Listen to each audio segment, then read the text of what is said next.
Yes student, 11th class का एक topic करवा रही हूँ, रेक्टिफिकेशन ऑफ एरर्स। सबसे पहले इस क्वेश्चन टॉपिक को समझने के लिए आपको समझना है कि हमने पढ़ना क्या है और कैसे टॉपिक पढ़ना है। रेक्टिफिकेशन ऑफ एरर का मतलब हुआ कि कुछ एरर हो गई है, कुछ गलती हो गई है जिसे हमने ठीक करना है। ठीक है, तो सबसे पहले मेरे पास एक क्वेश्चन है। ये मेरे पास जो बुक है ये डीके गोयल बुक है, एग्जाम्पल नंबर 6 है। ₹2000 paid for furniture purchase has been debited to the purchases account. ठीक है, मैं आपको एक तरीका बता रही हूँ। नॉर्मली मुझे नहीं पता स्कूल में कैसे हो रहा है, लेकिन मुझे अपना एक तरीका आता है। इसमें उसने ही बोला है कि उसने ₹2000 का एक फर्नीचर खरीदा है, लेकिन गलती से उसे डेबिट कर दिया है परचेजेस अकाउंट में। क्वेश्चन को समझना कैसे है। ये जो मैं एक टी शेप बना रही हूँ, ये एक वर्किंग नोट में आप लोगों ने करना है। ये टी शेप का मतलब क्या है, जैसे हम अकाउंट बनाते हैं तो ये इसकी डेबिट साइड है, ये इसकी क्रेडिट साइड है।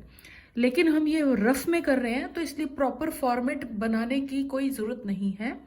इसने एक फर्नीचर खरीदा 2000 का, लेकिन उसको परचेजेस अकाउंट में लिख दिया। अकाउंट वर्ड है, परचेजेस अकाउंट। तो ये मैंने बना दिया परचेजेस अकाउंट। जब हम कोई भी मटेरियल खरीदते हैं तो हम नॉर्मली एंट्री करते हैं purchases account debit to cash. अब कायदे से इसमें दो अकाउंट बने होंगे, एक बना होगा परचेजेस और एक बना होगा कैश। लेकिन हमने कैश वाले को तो छेड़ना ही नहीं है। क्यों? क्योंकि गलती जो है वो कैश अकाउंट में हुई ही नहीं है। मिस्टेक कहाँ हुई है? परचेजेस अकाउंट के डेबिट में लिख दिया गया ₹2000। यानी जर्नल एंट्री जैसे हम लगते हैं ना, journal entries, purchases account debit to cash account, ये एक नॉर्मल एंट्री है। फिर हमने बच्चों को लेजर बनाना सिखाया।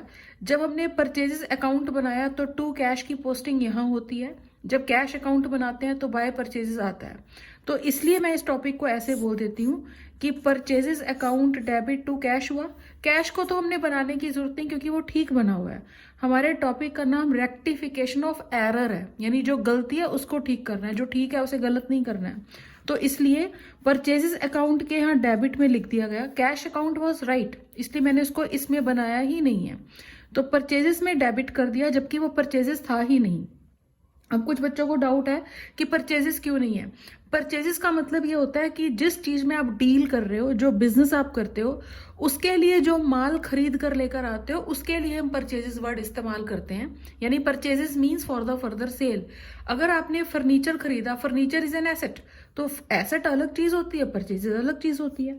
तो इसने गलती से क्या किया, उसे परचेजेस अकाउंट के डेबिट में लिख दिया। तो अब मैंने इसको ठीक करने के लिए ये ₹2000 यहाँ लिख दिए। जो चीज मैंने ठीक कर दी उसे लिखकर मैंने यहाँ एक सर्कल लगा दिया। क्लियर है? परचेजेस अकाउंट डेबिट गलती से हो गया था, इसे रेक्टिफाई करने के लिए मैंने इसे क्रेडिट कर दिया।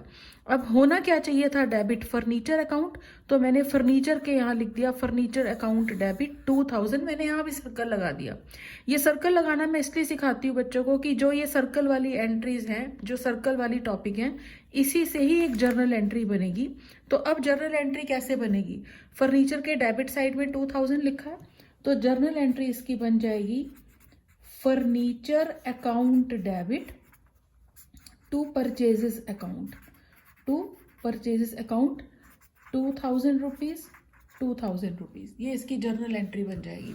फिर इसके अंदर एक सेकंड टॉपिक है, एक और टॉपिक है इसमें, ₹3000 paid to Mohanlal for salary were debited to his personal account.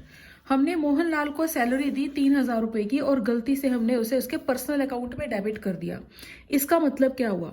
इसका मतलब ये हुआ कि हमने मोहनलाल को डेबिट कर दिया, यानी मोहनलाल को डेबिट किया और टू कैश। कैश तो ठीक था। अब आप ये सोचो, अगर आपके घर पे कोई हेल्पर काम करने आता है, आपके मम्मी ने उसको पैसे दिए, तो वो उसकी सैलरी है, यानी जो आपके लिए एक्सपेंडिचर है, खर्चा जो है, उसकी वो सैलरी है, वो पर्सन नहीं है। अगर मान लो मैं रेंट पे रहती हूँ, मैं जिस घर में रहती हूँ मैं रेंट पर रहती हूँ, मेरे जो लैंडलॉर्ड का नाम है, सपोज वो राम है, मेरे लिए एक्सपेंडिचर राम थोड़ा ना है, मेरे लिए एक्सपेंडिचर रेंट है। तो इन्होंने क्या किया, मोहनलाल को सैलरी पे की थी और गलती से डेबिट उसी के नाम के अकाउंट में कर दिया, Mohanlal debit to cash account. Cash account में नहीं बना रही हूँ क्योंकि वो ठीक था, तो मोहनलाल को डेबिट नहीं करना चाहिए था। इसे ठीक करने के लिए मैंने ये 3000 इधर कर दिए। कुछ बच्चे सोच रहे होंगे इधर क्यों कर दिए, क्योंकि हम जब अकाउंट्स पढ़ते हैं, अकाउंट्स में मतलब ये थोड़ा ना कोई चीज गलत है उसको ऐसे करके गांठ के ठीक कर दो, नहीं। जो चीज गलती से डेबिट हो गई उसे ठीक करने के लिए आप क्या करोगे, क्रेडिट कर दोगे।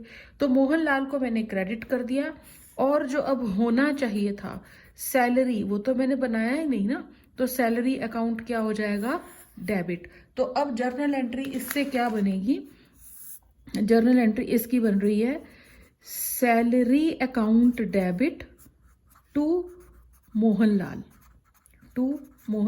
अमाउंट आएगा 3000 एंड 3000। ये इसकी रेक्टिफाइड एंट्री है। सॉल्यूशन में बच्चों को ये लिखना होता है, ये तो आप अपने रफ वर्क के लिए कर रहे हो, ये कोई भी टीचर चेक नहीं करेगा, आपकी टीचर जो भी चेक करेंगी वो ये सब चेक करेंगे, ठीक है। उसके बाद एक एंट्री है 500 paid for proprietors medical bill were debited to the sundry expenditure. अगर बिजनेस का कोई भी, बिजनेस का ऑनर के ऊपर बिजनेस के अकाउंट में से कुछ पैसा खर्च हो जाता है तो वो ड्राइंग्स कहलाती है, ठीक है। इन्होंने बिजनेस का जो ऑनर था, प्रोप्राइटर यानी ऑनर ऑफ द बिजनेस, 500 रुपये उसका मेडिकल बिल पे किया था, लेकिन गलती से हमने उसको सन्ड्री एक्सपेंडिचर डेबिट कर दिया 500 टू कैश। कैश तो ठीक ही हुआ है, चाहे वो ड्राइंग्स हो चाहे वो बिजनेस का खर्चा हो, कैश तो जाएगा ही। तो कैश अकाउंट में तो कोई प्रॉब्लम नहीं है। प्रॉब्लम क्या है कि ये ड्राइंग्स थी लेकिन उन्होंने इसको अपना खर्चा दिखा दिया। अब कुछ बच्चे अगर ये भी जानना चाहते हैं, अगर आप फाइनल अकाउंट पढ़ेंगे तो ड्राइंग्स तो प्रॉफिट एंड लॉस अकाउंट में नहीं आएगा ना, वो तो बैलेंस शीट में कैपिटल में से माइनस हो जाएगा। लेकिन उन्होंने सन्ड्री एक्सपेंडिचर दिखा दिया, अपना खर्चा दिखा दिया। अगर खर्चा बिना बात का खर्चा दिखा दोगे P&L में तो प्रॉफिट कम हो जाएगा ना, तो इसलिए हमें कुछ रेक्टिफाइड एंट्री पास करनी होती हैं। तो सन्ड्री एक्सपेंडिचर में डेबिट कर दिया जबकि ये खर्चा बिजनेस का था ही नहीं, तो इसलिए इसके ठीक करने के लिए, रेक्टिफाई करने के लिए 500 मैंने कैंसिल कर दिए, और डेबिट क्या होना चाहिए था, ड्राइंग्स। तो एक नया अकाउंट ओपन किया ड्राइंग्स, और इसके यहाँ पर डेबिट में लिख दिया हमने 500।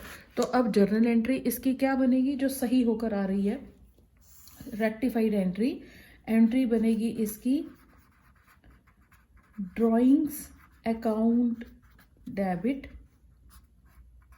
टू सन्ड्री एक्सपेंडिचर 500 और ये 500, ठीक है।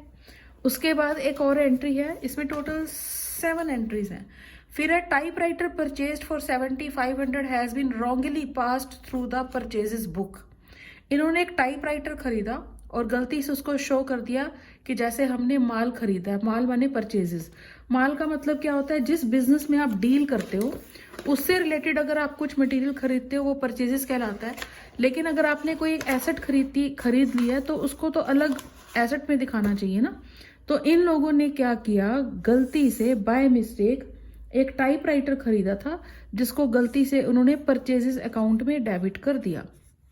तो इसने लिख दिया यहाँ पर purchases account debit to cash. Cash तो सही हुआ इसलिए उसे बनाया नहीं, ये परचेजेस गलती से डेबिट हुआ है।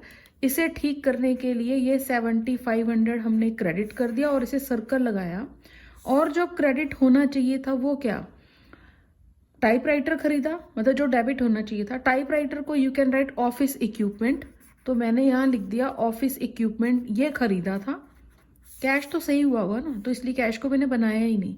तो अब इसकी जर्नल एंट्री क्या बन जाएगी, रेक्टिफाइड एंट्री।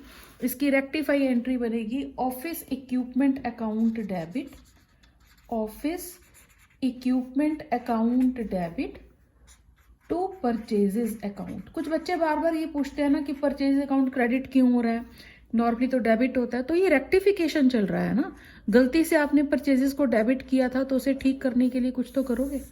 उसके बाद एक एंट्री है an office table purchase 5000 pass through invoice book. Same question है इसलिए इसको नहीं करवा रही। An amount of rupees 1200 spent on annual white washing was debited to building account. Building एक एसेट है, वाइट वॉश एक रेवेन्यू एक्सपेंडिचर है, यानी रिपेयर कह सकते हो। इन्होंने एक 1200 रुपीज का वाइट वॉश करवाया लेकिन गलती से डेबिट कर दिया हमने बिल्डिंग अकाउंट को। यानी इन्होंने क्या किया, इन्होंने एंट्री कर दी, बिल्डिंग अकाउंट बनाया और बिल्डिंग अकाउंट के डेबिट में कर दिए 1200 टू कैश। कैश सही हुआ इसलिए उसे कुछ नहीं करना, ये गलती से डेबिट हुआ, इसे ठीक करने के लिए मैंने इसे क्या कर दिया, क्रेडिट। और डेबिट क्या होना चाहिए था, रिपेयर अकाउंट, या वाइट वॉश कैसे लिखोगे, रिपेयर लिख देना चाहिए ना। तो ये, तो जर्नल एंट्री क्या बन जाएगी, इसकी जर्नल एंट्री बनेगी repair account debit to building account, और अमाउंट आएगा 1200 एंड 1200। उसके बाद एक और एंट्री, बहुत अच्छी एंट्री है, ₹800 paid for rent wrongly debited to the landlord account. जैसे भी मैंने बोला कि मैंने एक घर रेंट पर, मैं घर जिस घर पे रह रही हूँ वो रेंट पर है, मैंने रेंट पे किया। रेंट अगर मैं पे कर रही हूँ तो मेरे लिए मेरा जो लैंडलॉर्ड है वो मेरे लिए एक्सपेंडिचर थोड़ा ना है। सपोज मेरे लैंडलॉर्ड का नाम राम है तो मैं Ram account debit, Ram's account, वैसे किसी के नाम के आगे अकाउंट नहीं लगता है तो राम्स अकाउंट बोला जाता है। तो Ram's account debit to cash थोड़ा ना कर सकती हूँ, मेरे लिए खर्चा राम थोड़ा ना है, मेरे लिए खर्चा क्या है, रेंट। तो इसने लेकिन क्या किया, इसने लैंडलॉर्ड को डेबिट कर दिया, इसने कर दिया landlord's account debit 800 to cash. Cash तो सही था इसलिए बनाने की जरूरत नहीं। इसे ठीक करने के लिए ये 800 रुपये मैंने क्या कर दिए, कैंसिल, और डेबिट होना क्या चाहिए था, रेंट अकाउंट। तो rent account debit to landlord's account. तो जर्नल एंट्री इसकी क्या बनेगी, जर्नल एंट्री इसकी बन जाएगी rent account debit 800 to landlord's account 800। तो ये इसकी जर्नल एंट्रीज हो रही हैं। यहाँ तक प्रैक्टिस कर लो, कुछ और डाउट हो तो कमेंट में पूछ सकते हो। तब तक do more practice, work hard.